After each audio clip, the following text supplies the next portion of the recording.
Bismillahirrahmanirrahim. Assalamualaikum warahmatullahi wabarakatuh.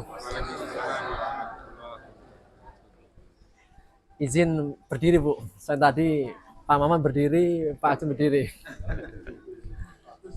Alhamdulillah wassalatu wassalamu ala Rasulillah wa ala alihi wa sahbihi wa mawalah amma ba'd. Pertama-tama alhamdulillah segala puji bagi Allah yang telah memberikan kemudahan, kenikmatan sehingga di pagi hari ini menjelang siang kita bisa sampai di tempat ini dengan hati yang bahagia. Alhamdulillah. Ya. Hari ini terasa indah, Bu, ya. Tadi malam hujan deras. Besoknya diajak jalan-jalan dengan suasana yang cerah dan ceria. Ini apa? Nikmat yang luar biasa. Kalau biasanya kita belajar terjemah dan tafsir di masjid itu view-nya itu apa? Tembok, kemudian sutro. Ini agak beda. Ini ada bunga-bunganya, bukan bunga buatan, bunga alami. Kemudian kita menghirup udara yang sangat segar, Masya Allah. Ini apa? Nikmat yang luar biasa dan hari ini terasa indah. Kenapa hari ini terasa indah? Sebelum pemandangannya yang memang begitu indah, namun intinya adalah karena kita memiliki hati yang indah. Seindah apapun suasana, kalau hati kita nggak indah, itu tidak akan terasa. Maka alhamdulillah Allah memberikan kepada kita semuanya hati yang indah, sehingga semua yang kita pandang, yang kita rasakan, semuanya terasa sangat indah.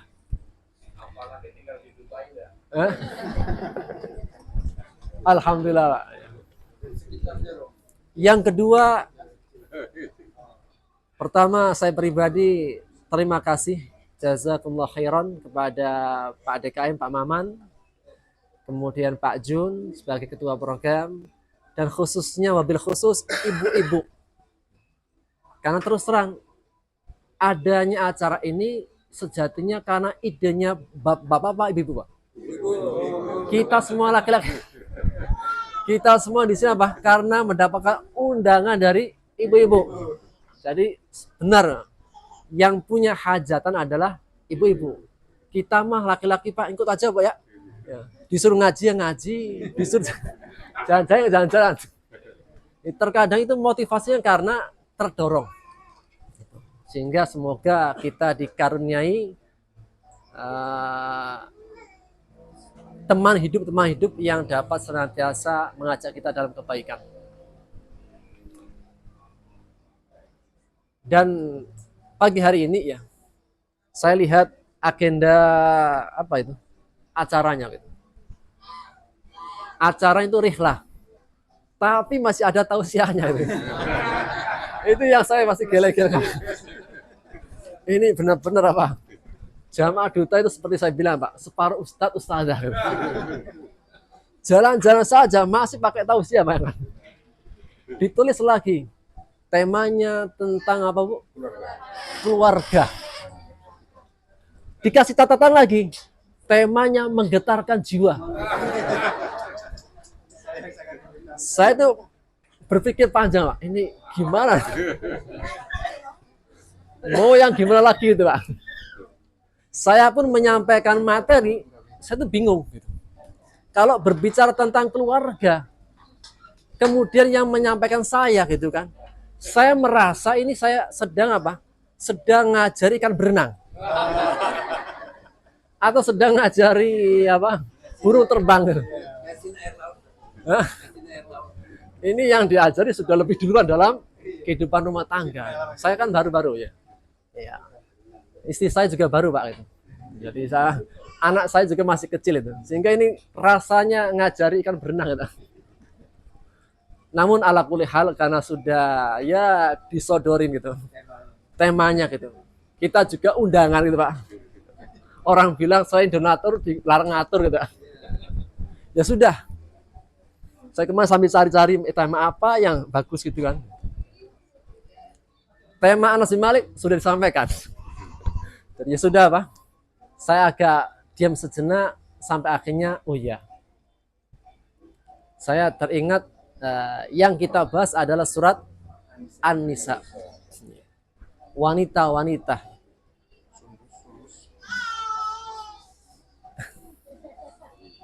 Dan surat An-Nisa ya, di antara pesan yang pertama dan yang utama, bahwasanya Islam itu memuliakan kaum wanita dan memberikan pembelaannya dalam kehidupan, khususnya ketika datangnya Islam. Maka saya mencari-cari tema apa yang sesuai dengan rumah tangga, kemudian ada sisi penguatan dari sisi perempuan.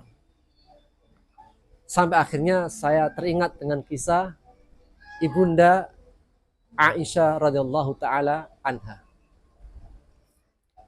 Itulah kisah tentang hadisatul ifki, berita dusta. Berita yang cukup menggoncangkan, menggemetarkan, menggetarkan. Bukan keluarga sahabat, keluarganya seorang nabi, Nabi Muhammad Sallallahu Alaihi Wasallam. Kita bisa bayangkan kalau keluarga sahabat ya mendapatkan ujian fitnah, ya mungkin oke lah gitu. Ini apa? Keluarga Nabi, keluarga Nabi dengan istri yang terbaiknya. Siapa itu? Aisyah radhiyallahu anha. Rasulullah saja mendapatkan ujian, bukan ujian dari dalam, dari luar, fitnah. Dengan istrinya Aisyah radhiyallahu taala anha. Sehingga Pak, ya sudah, ini menarik untuk dikaji. Sehingga kita bisa mengambil beberapa faedah di dalamnya. Maka mengenai kisah ini disebutkan dalam hadis Bukhari dan Muslim. Dan ibunda kita sendiri yang menceritakan tentang kisahnya. Itulah kisah beliau ketika di peperangan Bani Mustaliq atau peperangan Al-Muraisi'. Beliau menceritakan kebiasaan Rasulullah SAW ketika beliau hendak keluar berperang, maka beliau akro'ah, mengundi di antara istri-istrinya. Yang namanya keluar itu yang diajak. Maka pada saat itu ketika perang Bani Mustaliq atau Al-Muraisi', yang keluar namanya adalah Aisyah radhiyallahu taala anha. Dan kita bisa ambil ketika dalam perjuangan istri diajak. Istri memberikan support. Istri memberikan penguat dalam perjuangan perang. Istri yang diajak untuk apa? Untuk memberikan support. Maka berjalanlah pasukan menuju Bani Mustaliq hingga akhirnya mendapatkan kemenangan di peperangan tersebut dan pulang kembali ke kota Madinah. Ketika sudah mendekati dari kota Madinah, setelah peperangan, setelah perjalanan cukup jauh dan melelahkan, istirahatlah sejenak di waktu menjelang sore. Dan Rasul memerintahkan nanti di awal malam kita lanjutkan perjalanan. Di antara keberkahan waktu itu memanfaatkan awal waktu malam dan awal waktu siang. Ini di antara waktu-waktu yang terbaik berkah. Makanya di awal waktu malam ya bisa digunakan untuk manfaat. Ketika di awal waktu siang juga di antara waktu yang bermanfaat, banyak keberkahan. Ketika istirahat, maka Aisyah menceritakan, aku turun dari Al-Haudaj, yaitu seperti kayak kemah yang ditaruh di atas onta. Apa bahasanya? Tandu ya? Tandu. Jadi Aisyah itu dibawa oleh pasukan di atas tandu, di atas onta. Ketika berhenti sejenak, istirahat sejenak, Aisyah ingin menyelesaikan hajatnya, qada'ul hajah. Maka beliau keluar dari Al-Haudaj, tandunya, untuk menyelesaikan hajatnya. Selesai menyelesaikan hajatnya, beliau balik ke pasukan. Ternyata beliau kehilangan ukot atau kiladah, kalungnya. Tentunya di antara perhiasan yang disukai perempuan adalah ya perhiasan kalung, gelang. Memang apa? Fitrahnya perempuan. Akhirnya beliau kembali ke tempat tadi untuk mencari-carinya. Karena namanya mencari kan butuh waktu. Ketika dicari-cari butuh waktu sampai akhirnya baru dapat. Ketika dapat dan kembali ternyata pasukan sudah pergi meninggalkan tempat. Sudah ketinggalan apa nih? Ketinggalan rombongan. Dan Aisyah mengatakan, kami itu, ya, kamu mungkin menjadi pertanyaan, kok bisa para sahabat ini nggak nyadar bahwasanya di tandu itu nggak ada orangnya? Aisyah menjelaskan, kami dulu itu para perempuan yang ringan-ringan, berat badannya itu apa?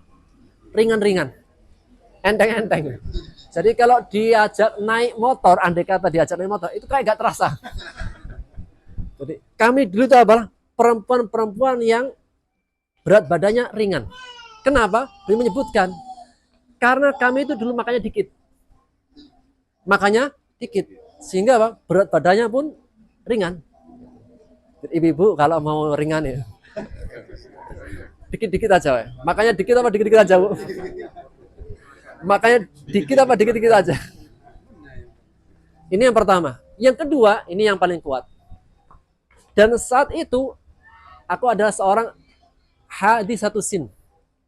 Seorang perempuan yang baru menikah, masih apa? Yang masih gadis, masih apa? Masih baru selesai dari gadis. Biasanya kalau perempuan yang baru menikah, tentunya apa? Masih ringan gitu. Bahasanya pun susah disebut kok. Ketika masih awal-awal menikah masih ringan, ramping, kemudian apalagi makannya pun dikit.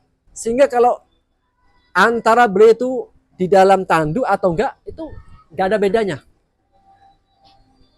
Akhirnya apa? Ternyata ketinggalan. Ketika ketinggalan, beliau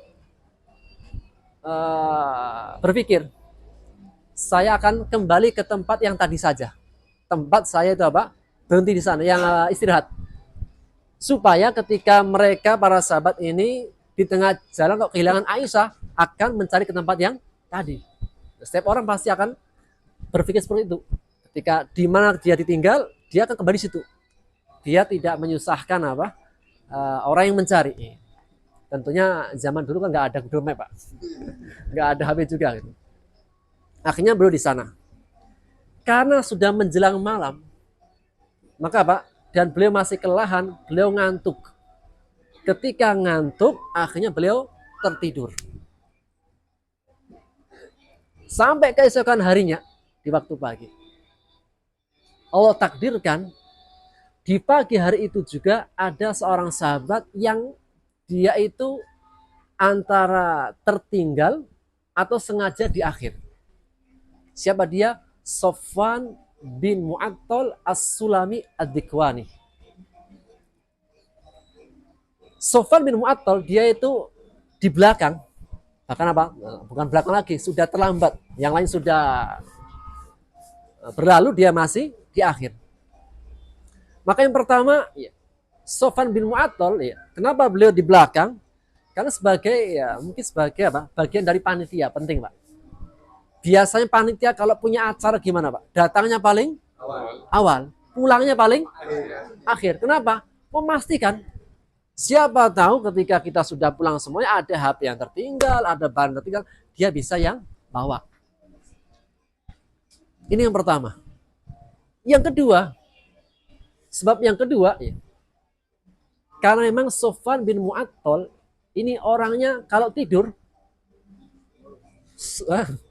bukan ngorok ya, susah bangun. Jadi apa? Dan ini apa? Dikisahkan oleh istrinya. istrinya Sufyan bin Mu'attal sebagaimana hadis yang diriwayatkan oleh Ibnu Hibban. Istri Sufyan bin Mu'attal suatu ketika datang kepada Rasulullah. Ya Rasulullah, sesungguhnya suamiku ini tidak sholat kecuali ketika matahari sudah terbit. Siapa ini? Istrinya lapor ke Rasulullah. Ini gimana? Rasul mengatakan sholat ketika bangun. Ketika bangun atau lupa, ketika sudah saat itu dia bangun dan dia sadar, langsung sholat. Kemudian Rasul mengatakan, apakah seperti yang dikatakan oleh istrimu, wahai Sofwan? Ya Rasulullah. Kami itu keluarga yang sudah dikenal. Keluarga kami itu orang yang sudah dikenal, saqilatur ra's. Kepalanya itu berat. Maksudnya apa? Kalau sudah tidur, itu tidurnya lama, nggak bisa bangun-bangun. Sampai apa? Sampai waktunya sudah berakhir baru bangun. Ini apa? Keluarga besar kami seperti itu. Sehingga Sofwan bin Mu'attal pada riwayat kedua, mungkin karena dia juga apa? Tertinggal oleh kafilah karena tertidur, baru bangun ketika pagi. Ketika bangun, kemudian beliau berlalu, mendapati di jarak yang bisa dilihat, kok ada hitam-hitam. Siapa? Orang Arab mengatakan, ra'aitu sawadan, aku melihat hitam. Maksud manusia. Apa itu laki-laki atau perempuan? Ketika didekati, ternyata Aisyah. Dan ketika di 2 tahun sebelumnya, itu baru ada ayat hijab. Sehingga Sofwan bin Mu'attal itu dulunya telah melihat wajahnya Aisyah ketika masih kecil. Maka dia mengatakan, innalillahi wa inna ilaihi rajiun. Innalillahi wa inna rajiun. Sampai akhirnya Aisyah pun terbangun karena suara istirja'nya Sofwan bin Mu'attal. Kemudian tidak panjang kata, beliau membawa tunggangannya, mendekatkan dan kemudian menundukkan. Kemudian naiklah di atas onta tersebut Aisyah. Dan Aisyah mengatakan, aku pun tidak banyak bicara, baik diriku maupun Sofwan dalam perjalanan. Sampai akhirnya sebelum masuk kota Madinah, sudah sampai di rombongan. Kita bisa mengejar pasukan. Sudah dekat dari kota Madinah. Dan itu waktu siang. Ketika waktu siang dan semua yang melihat, di antara yang melihat adalah Abdullah bin Ubay bin Salul. Ini dedengkotnya orang-orang munafik. Maka dia mengatakan, ma salimat minhu wala salimah minha. Ini pasti Gak akan selamat darinya Aisyah, atau Sofwan tidak akan selamat darinya. Maksudnya ini pasti hubungan yang spesial antara Aisyah sama Sofwan. Dan kita ketahui Abdullah bin Ubay bin Salul ini orang munafik. Sampai akhir hayatnya pun orang munafik. Dan beliau itu kenapa beliau membenci Nabi Muhammad? Karena dulu dia adalah seorang pemuka. Ketika Rasulullah datang ke kota Madinah, itu rasa ada persaingan. Maksudnya merasa kedudukannya diambil alih oleh Rasulullah SAW. Sehingga itulah yang menjadikan Sofwan bin Abdullah bin Ubay bin Salul itu punya rasa iri. Sampai irinya sampai pada tingkatan menjadi orang munafik. Akhirnya selesailah Aisyah kembali pulang, ternyata beritanya heboh di tengah para sahabat dan penduduk kota Madinah. Dan Aisyah takbirkan pada saat itu sakit sampai sebulan. Beliau sakit sampai sebulan. Dan ketika sakit ya sudah, istirahat di rumah saja. Dan hari-harinya seperti biasa, Rasulullah SAW ketika datang ke kamarnya mengucapkan salam, kemudian tanya kabar, yang menjadi kebiasaan Rasulullah SAW. Kaifitikum, kaifa haluk ini, gimana kabarnya? Alhamdulillah bi khair, dan seterusnya. Namun Aisyah tidak merasa apa-apa, tidak merasa ada yang berbeda. Cuma beliau sudah menangkap kok kelembutan Rasulullah itu tidak seperti sebelum-sebelumnya. Lembut tapi apa? Agak-agak ada yang berubah. Sampai ketika Aisyah mengatakan, hatta nakohtu, aku sudah mulai sembuh, sudah membaik. Kemudian aku ingin menunaikan hajat, qadaul hajat, yaitu apa? Buang air besar. Aku mengajak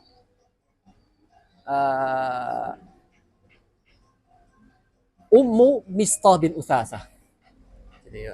Dia mengajak keluar untuk hajat bersama ibunda Mistah.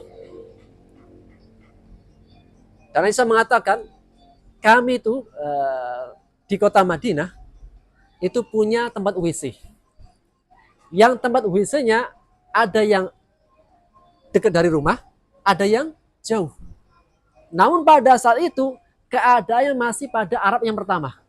Ya, ketika mereka itu punya WC, WC jauh dari rumah. Dan ini saya masih dapati, dulu itu masih jarang ada kamar mandi, WC di dalam rumah. Jadi WC itu masih jauh dari rumah. Akhirnya ketika beliau ditemani oleh Ummu Mistah terjatuh ketika bawa kain. Ketika terjatuh, dia mengucapkan, Ta'isa Mistah, celaka Mistah. Aisyah pun terkejut. Kok bisa ibunda engkau mengatakan celaka Mistah? Kan itu anak, ini Mistah. Mistah adalah anakmu dan juga ikut perang Badar. Wahai Aisyah, tidaklah aku mengucapkan kata-kata ini karena engkau. Kenapa? Akhirnya diceritakan. Sesungguhnya Mistah dan beberapa orang yang lain itu apa? Menceritakan tentang bahwa engkau berbuat ini dan itu dengan Safwan bin Mu'attal. Maka Aisyah pun, apakah demikian? Ini berita sudah heboh, sudah di mana sudah tahu. Ya, kalau di zaman sekarang mungkin apa? Viral. Berbagai grup sudah ada. Oh, siapa? Aisyah berbuat zina dengan Safwan bin Mu'attal, sudah tersebar. Maka Aisyah yang awalnya sudah mulai mau sembuh, bertambah sakitnya, akhirnya pulang. Ketika pulang dengan Ummu Mistah, kembali ke kamar dan menjumpai Rasulullah SAW. Ketika menjumpai beliau sudah merasa sejak awal kok agak berbeda kelembutannya. Maka beliau ingin memastikan berita ini benar apa enggak. Akhirnya Aisyah minta izin kepada Rasulullah SAW. Ata'danuli an arji'ila abawaya. Bolehkah aku izin untuk pulang ke rumah kedua orang tuaku? Siapa? Abu Bakar dan ibundanya. Akhirnya beliau pulang. Ketika pulang, nyampe di rumah langsung tanya, wahai ibuku, apakah benar ada berita ini dan itu tentang diriku? Maka ibunya hanya terdiam dan mengatakan, wahai anakku, wahai putriku, hawin aliki, udah anggap biasa saja. Anggap biasa saja. Masih apa? Udah, tenangkan diri, anggap biasa aja. Kenapa? Biasa itu. Kenapa biasa? Dia memberikan support. Seseorang kalau punya kelebihan, pasti akan ada yang iri. Sedangkan dirimu adalah seorang istri yang paling dicintai Rasulullah. Pertama. Yang kedua, Rasulullah SAW, kalau kita perhatikan, istri Rasulullah SAW itu ada 11. Dari semua istri-istrinya, tidak ada yang gadis kecuali satu. Siapa? Aisyah. Sampai beliau mengatakan, fadlu Aisyah ala sairin nisa kafadli sarid ala sairit ta'am. Keutamaan Aisyah dibandingkan semua istri seperti makanan bubur dari semua makanan. Maksudnya keutamaan Aisyah. Sehingga udah, tenangkan dirimu, itu biasa. Perempuan yang punya kelebihan itu pasti akan ada ujian. Aisyah masih bertanya, apakah memang benar seperti itu? Ceritanya sudah menyebar. Apakah Bapak Abi juga mengetahui, masih Abu Bakar, hal itu? Apakah juga Rasulullah SAW mendengar hal itu? Iya. Maka akhirnya Pak, semakin bertambah sakitnya dan semakin pecah tangisannya. Sampai mengatakan beliau menangis selama 2 malam 1 hari. Sampai akhirnya Abu Bakar itu ketika sedang sholat mendengar tangisan Aisyah. Kemudian beliau turun dan dia menghadap pintunya. Apa yang terjadi wahai Ummu Aisyah? Sesungguhnya dia telah mendengar berita tentang dirinya. Sehingga Abu Bakar pun menangis. Apa yang menimpa anaknya. Dan dia mengatakan, sungguh kami itu di masa jahiliyah tidak pernah mendapatkan ujian yang berat seperti ini. Justru ketika kami menjadi orang muslim, menjadi mukminah, ini ujian yang paling berat. Saya belum pernah dalam hidup sepanjang jahiliyah mendapatkan ujian seperti ini. Ketika kami dalam keimanan, dalam keislaman, ujiannya begitu berat. Akhirnya apa? Ditenangkanlah Aisyah sampai akhirnya Abu Bakar keesokan hari mengatakan, sudah besok kita apa? Kembali kepada Rasulullah. Akhirnya Rasulullah SAW keesokan harinya itu apa? Ya, dalam keadaan bingung. Sebulan tidak turun ayat. Sehingga beliau pun bagaimanapun seorang manusia. Ini beritanya sudah menyebar di mana-mana dan belum bisa mengambil sikap. Sampai akhirnya SAW itu bertanya, minta pendapat kepada dua sahabatnya yang dekat. Siapa itu? Usama dan Ali bin Abi Thalib. Rasul mengatakan, wahai Usama, kira-kira bagaimana pendapatmu tentang Aisyah? Usama mengatakan, demi Allah aku tidak pernah melihatnya kecuali kebaikan. Gak ada cacatnya, gak ada kekurangannya. Dan bagaimana pendapat wahai Ali? Ali mengatakan, ya Rasulullah, jika memang keadaannya rumit, berat, masih banyak perempuan. Allah tidak menyempitkan keadaanmu, udah masih banyak perempuan. Maksudnya apa? Udah bisa kemudian cari yang lain. Kenapa Ali mengatakan demikian? Karena Ali itu keluarga Rasulullah.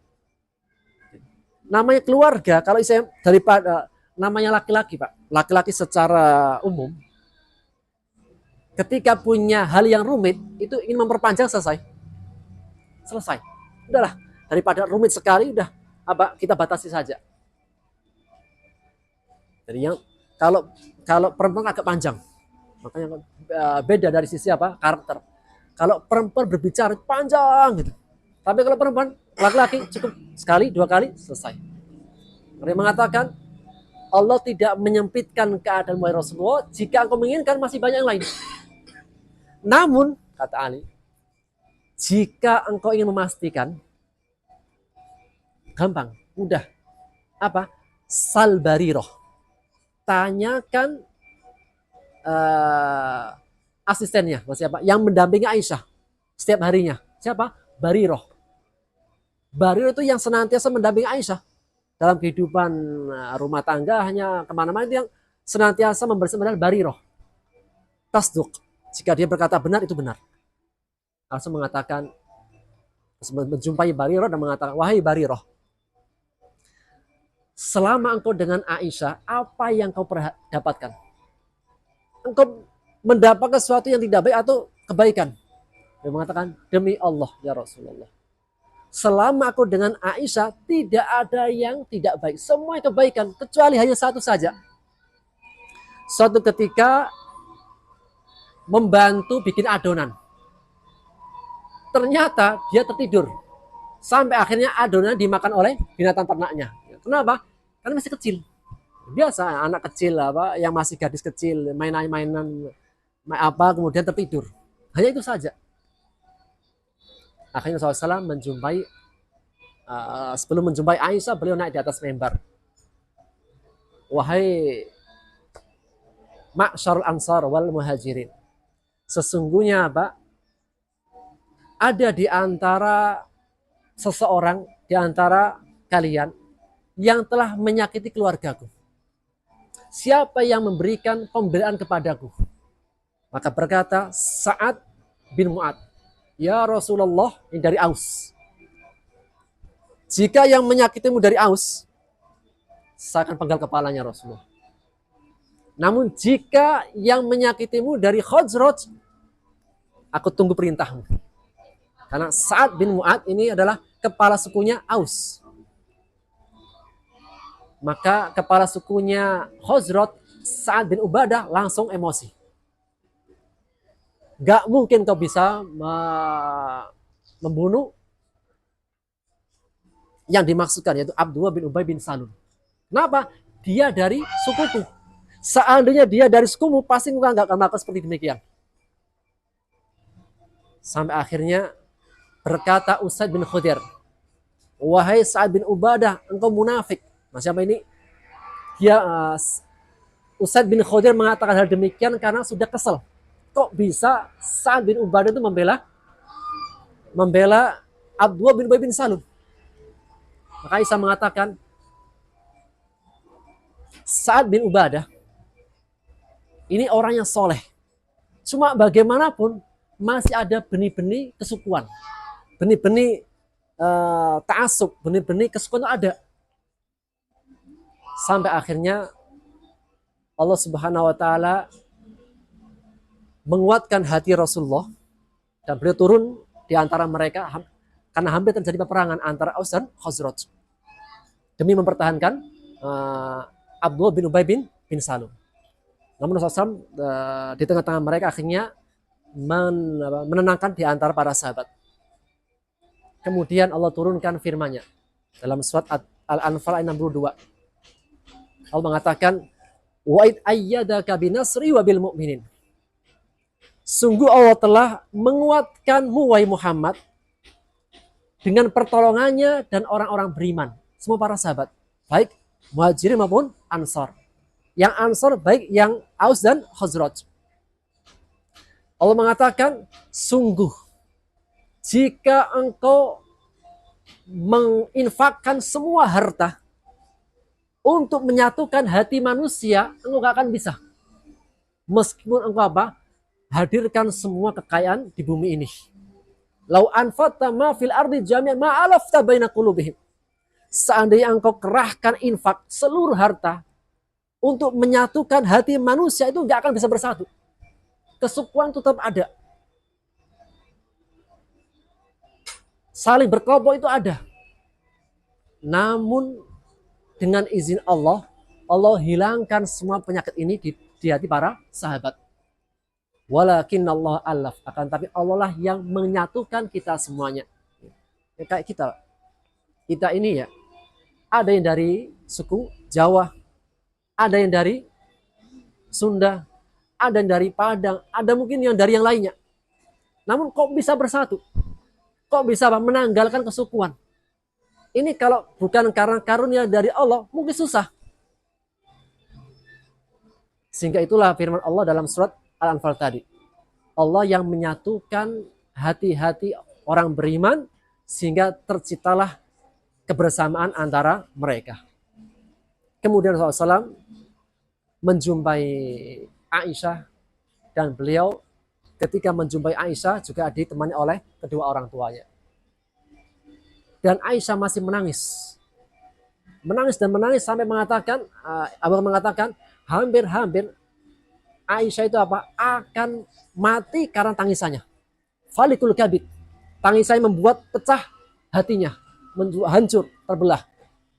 Sampai ada seorang Ansor, perempuan Ansor yang datang ke Aisyah menjenguk dan dia menangis. Kemudian Rasulullah SAW ketika masuk pada Aisyah, kemudian mengatakan, wahai Aisyah, sungguh telah tersebar berita yang saya pun tidak tahu. Dan belum turun wahyu. Sehingga Rasul mengatakan, wahai Aisyah, jika engkau benar-benar melakukannya, perbuatan itu, maka bertobatlah kepada Allah dan perbaiki. Tidaklah seorang hamba bertobat kembali kepada Allah, memperbaiki keadaan, Allah akan terima taubatnya. Dan jika engkau tidak melakukan, biar Allah yang akan memberikan keputusan. Ketika mendengar perkataan demikian, maka Aisyah pun langsung kering air matanya dan mengatakan, wahai ibuku, tolong respon Rasulullah. Tolong respon. Karena dia sudah tidak bisa berkata-kata lagi. Maka ibunya mengatakan, wahai anakku, apa yang saya respon? Saya nggak bisa. Kenapa? Ini merespon seorang nabi. Merespon orang yang sangat dimuliakan. Sudah kehabisan kata-kata. Maka dia mengatakan, wahai ayahku, responlah Rasulullah SAW. Abu Bakar demikian. Apa yang saya respon? Saya nggak bisa merespon. Akhirnya terdiam. Maka Aisyah mengatakan, sungguh aku tidak bisa mengatakan sesuatu, melainkan hanya satu perkataan saja seperti yang dikatakan oleh bapaknya Yusuf. Ketika mendapatkan ujian yang sangat berat, tidak bisa dikatakan, hati pun tidak bisa mengungkapkan, maka tidak ada kata-kata yang kecuali sabrun jamil. Wallahul musta'anu ala ma tasifun. Sudah tidak ada lagi apa kecuali sabar yang indah dari apa-apa yang mereka ceritakan tentangku. Kemudian Aisyah mengatakan, dan aku berharap semoga Rasulullah SAW melihat mimpi. Allah memberikan pembebasan terhadap diriku. Dan dia mengatakan, sungguh jika aku mengakui perbuatan itu gak terjadi. Dan seandainya aku tidak mengakui, kalian gak akan terpercaya. Udah. Sehingga gak ada yang bisa dipercaya. Sudah. Semua sudah termakan oleh fitnah. Tidak lama daripada ketika Aisyah sudah mengatakan demikian, tidak lama darinya, ternyata Rasulullah SAW keadaannya langsung berat, menggigil. Dan ketika turun wahyu, maka Rasulullah SAW itu menggigil dan berkecucuran keringat, meskipun di malam yang sangat dingin. Akhirnya tiba-tiba turun wahyu. Dan Aisyah mengatakan, ketika turun wahyu, Rasulullah SAW belum bergeser dari tempatnya. Dan tidak ada seorang pun dari kita yang keluar dari rumah. Akhirnya turun wahyu kepada Rasulullah SAW. Ketika selesai dari wahyunya, dia tersenyum. Dia mengatakan, sungguh wahai Aisyah, Allah telah menurunkan pembebasanmu dari 7 langit. Aisyah mengatakan, sungguh aku melihat diriku sangat rendah. Tidak pantas.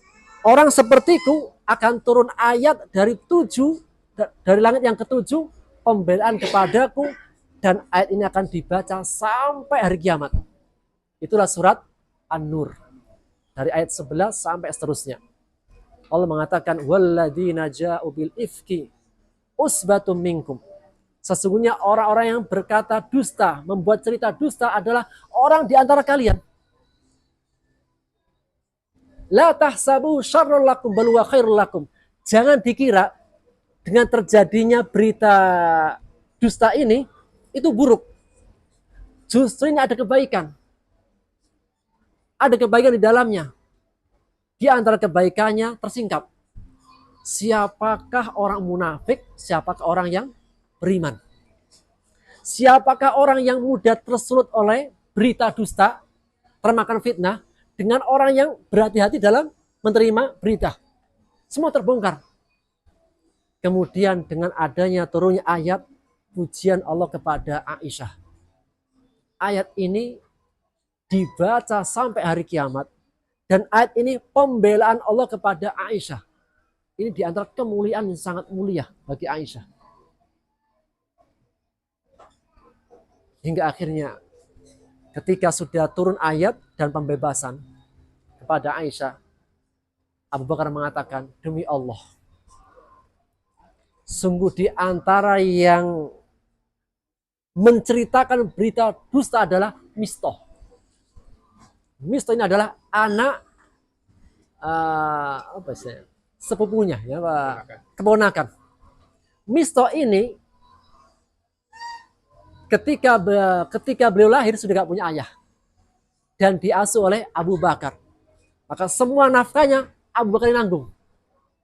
Ternyata Mistah justru yang menyebarkan berita dusta ini. Abu Bakar mengatakan, demi Allah, sejak saat ini semua bantuan saya putus kepada Mistah. Karena dia melakukan pencemaran nama baik terhadap anak kesayangannya Aisyah, istri Rasulullah lagi.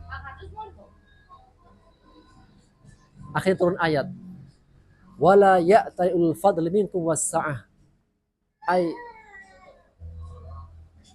wala ya'ta'ul fadl minkum was-sa'ah ay yu'tu lil qurba wal masawal muhajirin. Janganlah orang diberikan keluasan rezeki dan harta yang melimpah tidak memberi nafkah sedekah infak kepada kerabatnya, orang-orang miskin dan orang-orang muhajirin.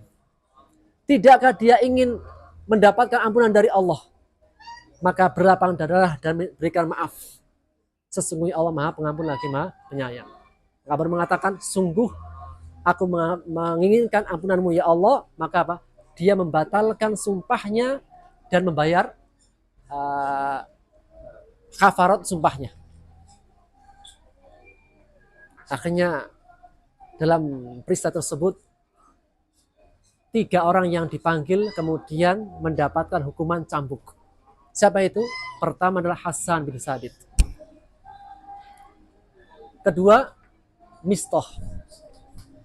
Yang ketiga, Hamnah bintu Jahsh. Maka yang terakhir adalah Abdullah bin Ubay bin Salul. Maka ketiga orang ini, Hasan, Mistah dan Hamnah dicambuk. Tinggal 1 orang yaitu Abdullah bin Ubay bin Salul. Yang tidak dicambuk, kenapa? Ada beberapa sebab. Yang pertama, Allah mengatakan walladzi tawalla kibrahu minhum lahu adzabun adzim. Yang paling mengambil peran paling besar dalam menyebarkan berita dusta, maka mendapatkan siksa yang paling besar dari Allah. Kalau dicambuk, itu kafarat. Jadi kalau dia berbuat dosa, kemudian diberikan kafaratnya, selesai. Sudah tidak ada dosa lagi. Setiap perbuatan dosa yang sudah diberikan tebusan, sudah menjadi penghapus dosanya. Adapun Abdullah bin Ubay bin Salul, maka tidak ada kafarat kecuali dari Allah. Yang kedua, jika diterapkan hukuman kepada Abdullah bin Ubay bin Salul, terjadi pertikaian di antara para sahabat. Karena bagaimanapun itu masih ada kesukuan yang kuat di antara mereka, antara Aus dan Khazraj. Dan ini di antara fikihnya Rasulullah SAW untuk menjaga kestabilan kota Madinah. Dan kita ketahui Rasulullah SAW ketika di kota Madinah sebagai pribumi atau pendatang. Dan sebagai pendatang itu sangat riskan dengan apa? Dengan fitnah dan ujaran kebencian. Sehingga Rasulullah SAW mengambil maslahat yang jauh lebih besar daripada apa? Timbul mudarat untuk semuanya. Dan cukuplah yang akan memberikan balasan yang berat adalah Allah Subhanahu wa Ta'ala. Akhirnya selesailah daripada peristiwa hadisatul ifki, dan Aisyah mendapatkan kemuliaannya dan para sahabat terjauhkan dari fitnahnya. Maka di antara hikmah dari kisah ini yaitu kesabaran Aisyah radhiyallahu taala anha. Bahkan pada saat ujian berat pun beliau tetap bersabar dengan Rasulullah sallallahu alaihi wasallam. Kita ketahui Aisyah masih muda belia. Namanya anak muda mendapatkan suami yang sudah cukup berumur. Ketika mendapatkan sesuatu yang memberatkan hatinya, kira-kira apa ya? Ini suaminya sudah berumur, dia masih muda. Mendapatkan suami perlakuan apa sesuatu yang kurang. Apa yang diperbuat? Mungkin langsung kabur. Mungkin langsung hilang. Namun Aisyah tidak, tetap bersama dengan membersamai Rasulullah SAW, tetap di rumahnya. Dan sebagaimana dalam sebuah hadis riwayat Bukhari dari Aisyah, dia mengatakan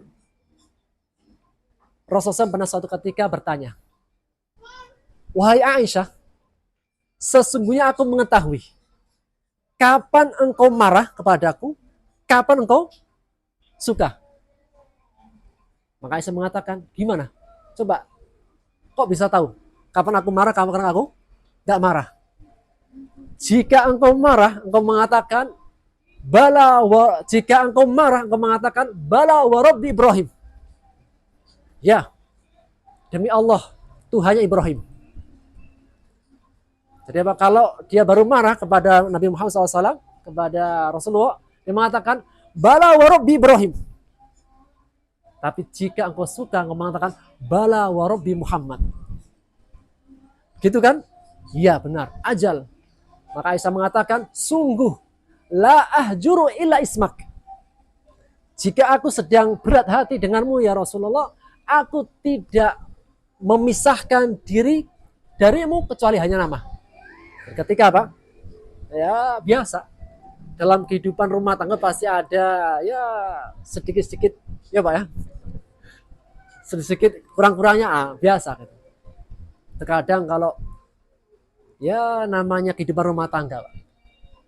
Ketika dengan temannya berkata-kata yang lembut, ketika pulang ke rumah dengan istrinya kasar. Ketika dengan ustadznya berkata-kata yang lembut, ketika dengan suaminya atas baliknya tinggi. Biasa kehidupan rumah tangga.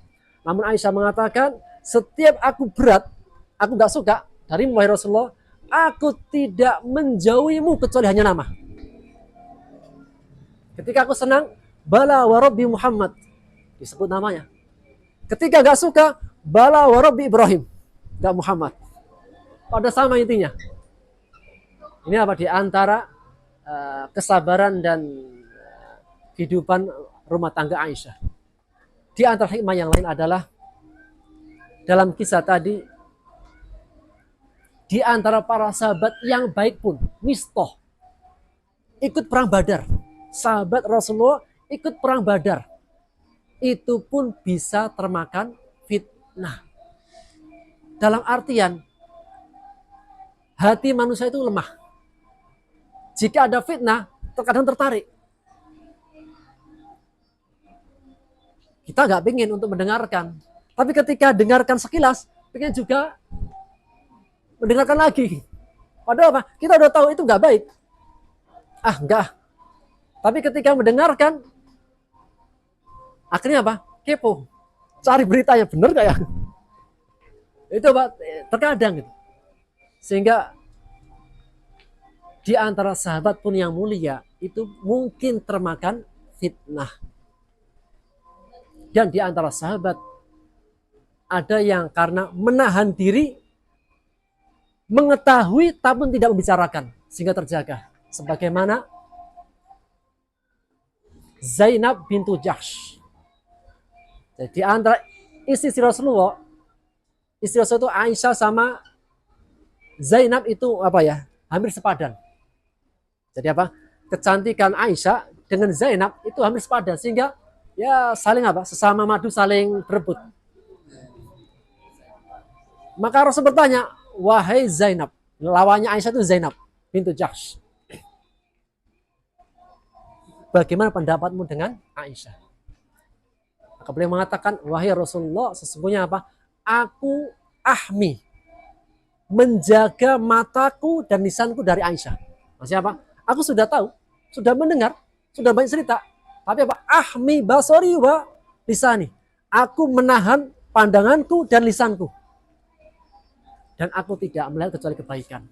Maka Aisyah mengatakan, sungguh, karena ucapan Zainab menjaga mata dan lisannya, karena aku benar Allah jaga Zainab bintu Jahsh. Akhirnya beliau tidak termakan fitnah. Beliau apa? Orang yang paling selamat dalam berita Aisyah. Sehingga di antara pesannya Allah mengatakan sebagai penutup, alladzina yastami'una al-qaula. Di antara orang-orang beriman, mereka mendengarkan perkataan. Namun orang beriman, di antara orang beriman ini, ketika mendengarkan berita-berita, yattabi'una ahsana. Dia mengambil yang paling baik. Ya, kalau kita perhatikan, dalam sehari kita bisa mendapat berita berapa berita? Kita baca medsos, Instagram, kemudian WhatsApp, kemudian Facebook, itu banyak berita. Namun orang beriman hanya mengambil yang paling baik. Dan Allah memuji, ulaika hum ulul albab. Itulah orang-orang ulul albab yang ketika mendapatkan berita dia mengambil yang paling baik. Yastami'unal qawla fayattabi'una ahsana. Ketika mendengarkan perkataan demi perkataan, dia hanya mengambil yang paling baik. Yang buruk beliau hilangkan. Maka di antara cara untuk kita terjauhkan dari termakan arus, termakan fitnah adalah dengan kita menjaga lisan dan penglihatan dari keburukan dan mengambil yang terbaik. Demikian wallahu a'lam bishawab. Rasa-rasanya sudah panjang, Pak. Jadi Pak, menggetarkan. Dan suasana kalau biasanya pakai AC gitu kan, sekarang AC sih. Angin cuma-cuma. Sehingga semakin menambah ketenangan. Alhamdulillah ya. Semoga Allah memberikan taufik kepada kita semuanya, memberikan manfaat apa yang kita pelajari, dan sejatinya ya kita ini nggak ada yang mengajari, Pak. Kita belajar bersama-sama. Saya sendiri ketika menyampaikan materi, saya baca kitab, sehingga materi yang kita sampaikan di masjid adalah kita ini belajar bersama-sama. Ada kitabnya, baca. Cuma karena saya yang bisa bahasa Arab, sehingga saya membacakan itu. Karena kalau ibu-ibu, bapak-bapak dikasih materi bahasa Arab, kayaknya seperti ini kata Pak Maman tadi gitu. 5 tahun berjalan masih surat An-Nisa. Seharusnya 5 tahun ini sudah S1. Seharusnya hari ada wisuda. Tapi kita gak ada wisuda. Yang ada wis sudah. Wis sudah pokoknya wis. Dan kita adalah mahasiswi abadi. Minal lahdi ilal lahdi. Dari sejak lahir sampai ke liang lahat. Dan ini di antara tanda kebaikan ketika kita itu dikasih kemudahan, punya giroh untuk belajar dan belajar. Apalagi yang kita pelajari bukan komik, bukan novel, bukan fiktif. Yang kita pelajari kitab Allah Al-Quran. Tidak ada yang nikmat yang paling besar ketika kita diberikan kemudahan, diperkenalkan dengan Al-Quran. Semoga kita semuanya menjadi hamba-hamba Allah yang diberikan kecintaan kepada Al-Quran sampai akhir hayat kita. Demikian. Subhanaka bihamdika asyhadu an la ilaha illa anta astaghfiruka wa atubu ilaik. Assalamualaikum warahmatullahi wabarakatuh. Saya